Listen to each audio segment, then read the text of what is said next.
Assalamualaikum warahmatullahi wabarakatuh, Ananda sekalian. Jumpa lagi bersama Ibu dalam pembelajaran kimia. Nah, kali ini kita akan membahas tentang materi laju reaksi. Silahkan Ananda sekalian melihat video berikut.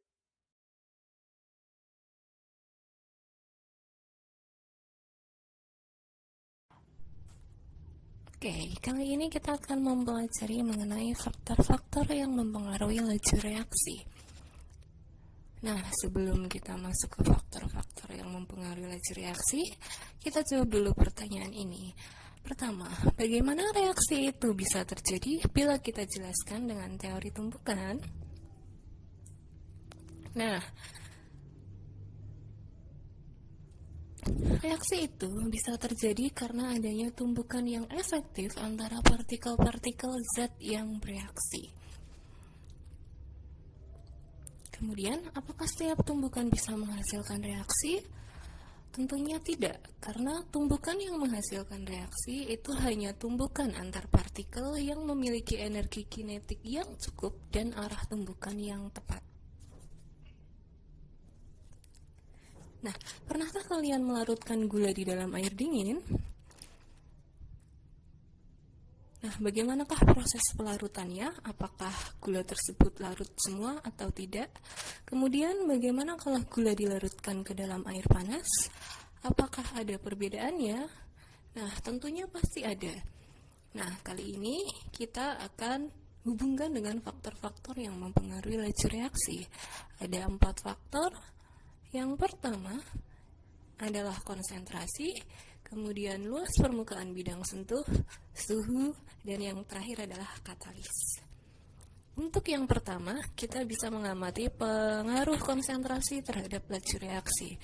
Bisa kita lihat di dalam tabung A dan tabung B, di mana masing-masing dimasukkan HCl sebesar 3 molar untuk tabung A dan HCl sebesar 1 molar untuk tabung B. Ke dalam 2 tabung tersebut kita masukkan pita magnesium dan kita akan amati bagaimana proses yang terjadi di antara 2 tabung tersebut.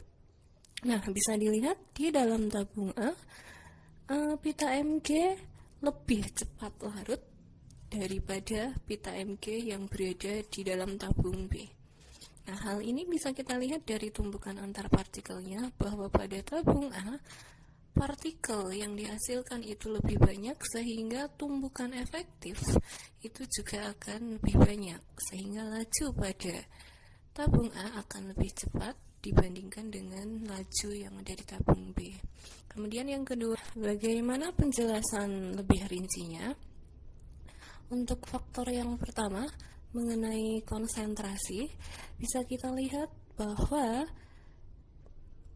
dalam tabung A dan tabung B, ketika konsentrasinya lebih besar, itu akan menimbulkan jumlah partikel yang lebih banyak, sehingga semakin besar peluang terjadinya tumbukan.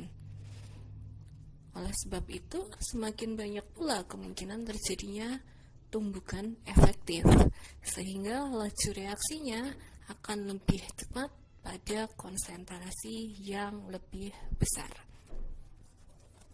Kemudian yang kedua, pengaruh luas permukaan bidang sentuh terhadap laju reaksi.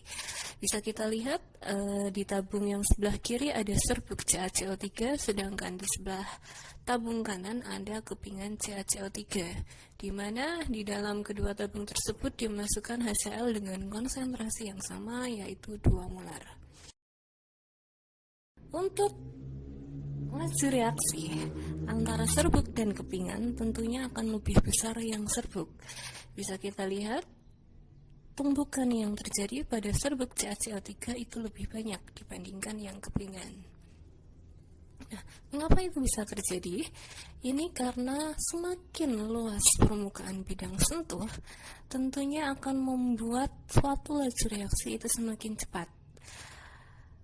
Ketika semakin luas permukaan bidang sentuh, maka tumbukan akan lebih sering terjadi, sehingga ketika tumbukan lebih sering terjadi, laju reaksi akan semakin cepat. Yang terakhir adalah pengaruh suhu terhadap laju reaksi. Ada tabung A dan tabung B, masing-masing dimasukkan gula dengan massa yang sama. Di tabung A kita berikan bunsen untuk memanaskan tabung A. Nah, karena ada pemanasan di tabung A, sehingga gula yang berada di tabung A akan lebih cepat larut dibandingkan gula yang berada di tabung B. Mengapa ini bisa terjadi? Karena ketika ada pemanasan, suhu di dalam tabung A itu menjadi lebih tinggi dibandingkan suhu pada tabung B, sehingga tumbukan yang dihasilkan pada tabung A akan menjadi lebih banyak dibandingkan dengan tumbukan yang berada di dalam tabung B. Nah, partikel-partikelnya pun akan bergerak lebih cepat sehingga tumbukan yang dihasilkan itu lebih banyak pada tabung A yang dilakukan pemanasan. Untuk penjelasan lebih lanjutnya, ketika semakin tinggi suhu reaksi, maka semakin cepat pula gerak molekulnya.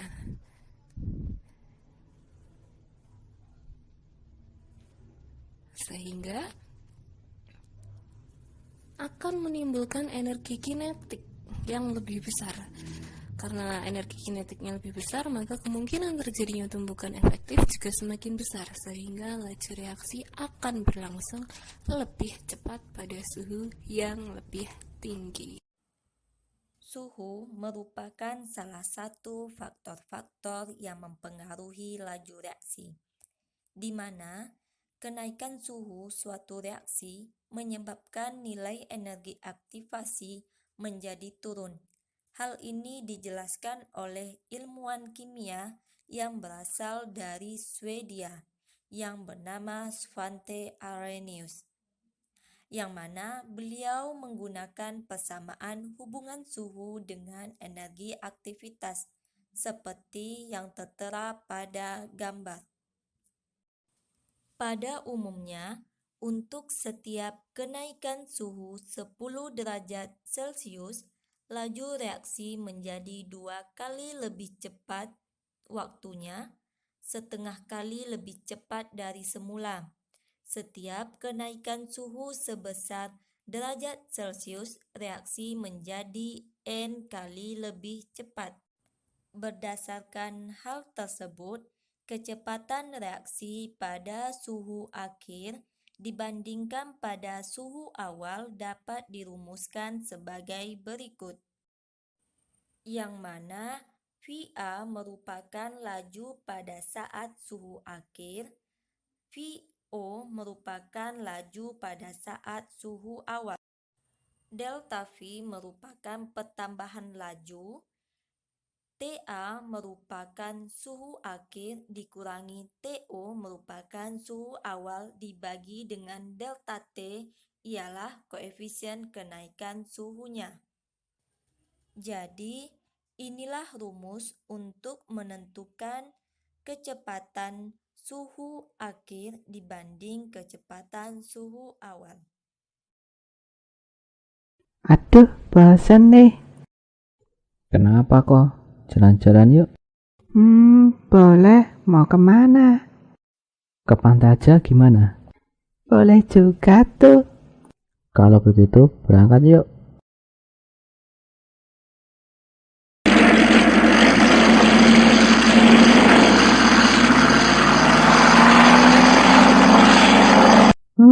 Udaranya enak. Pemandangannya juga bagus. Iya dong. Tapi sayangnya kalau naik mobil pemandangannya tidak terlihat dengan jelas. Coba kalau jalan kaki, pasti kita dapat melihat pemandangan yang indah ini sepuasnya. Wah, bakal capek banget dong kok kalau jalan kaki. Ya juga sih.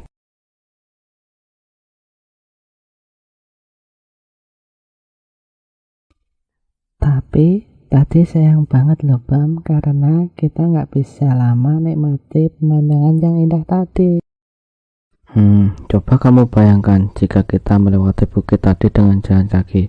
Pasti kita akan lama sekali untuk sampai di sini. Coba kita bandingkan jika kita melewati bukit tadi dengan jalan kaki dan dengan naik mobil.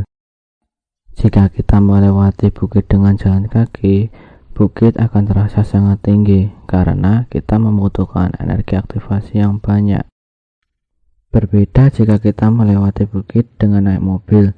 Jika kita melewati bukit dengan menggunakan mobil, maka bukit akan terasa lebih pendek karena kita hanya memerlukan energi aktivasi yang lebih sedikit. Di sini, mobil berperan sebagai katalisator yang seolah-olah merendahkan bukit. Energi aktivasi dan katalisator itu apa? Baiklah, aku jelasin deh. Energi aktivasi yaitu energi minimum yang dimiliki partikel untuk menghasilkan reaksi. Sedangkan katalis yaitu zat yang dapat mempercepat laju reaksi tetapi tidak mengalami perubahan kimia secara kekal atau permanen, sehingga pada akhir reaksi zat tersebut dapat diperoleh kembali. Begitu toh, Bam. Jadi mobil mempercepat kita untuk sampai di sini ya. Iya, untuk lebih jelas lagi, aku akan ke laboratorium untuk memberi contoh yang lain. Sekarang kita sudah berada di laboratorium. Kita akan melakukan percobaan tentang pengaruh katalis terhadap laju reaksi. Tujuan dari percobaan ini ialah mengamati kerja katalis pada reaksi penguraian H2O2. Alat yang digunakan yaitu gelas ukur 100 ml 1 buah, pipet tetes 2 buah, dan beker gelas 2 buah. Sedangkan bahan yang digunakan yaitu H2O2 5% sebanyak 50 ml, NaCl 0,1 molar sebanyak 10 tetes, dan FeCl3 0,1 molar sebanyak 10 tetes. Langkah kerja pada percobaan ini yaitu memasukkan masing-masing 50 ml larutan H2O2 5% ke dalam 2 gelas kimia.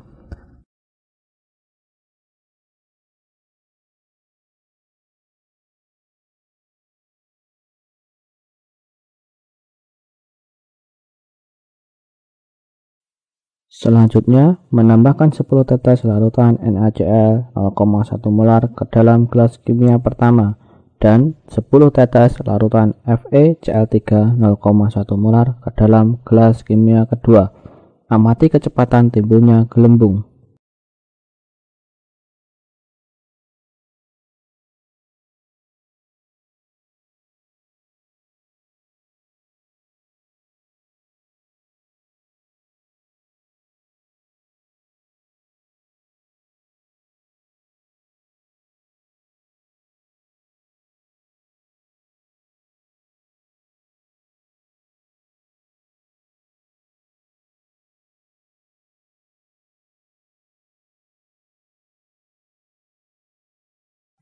Dapatkah teman-teman menentukan larutan mana yang bertindak sebagai katalis?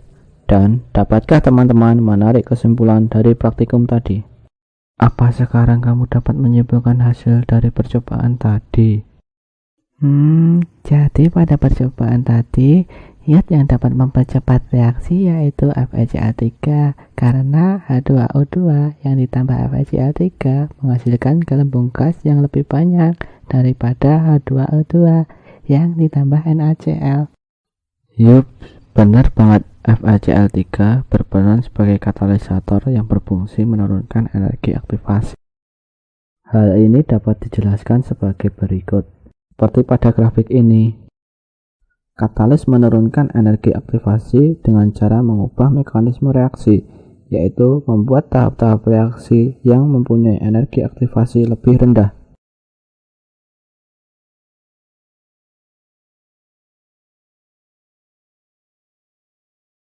Dengan energi aktivasi yang rendah, maka lebih banyak partikel yang memiliki energi kinetik, sehingga menyebabkan jumlah tumpukan efektif akan bertambah dan laju reaksi juga akan semakin meningkat. Sekarang aku sudah paham, Pam. Jadi dengan adanya suatu katalis, maka laju reaksi akan semakin cepat, kan? Iya, katalis mempercepat laju reaksi.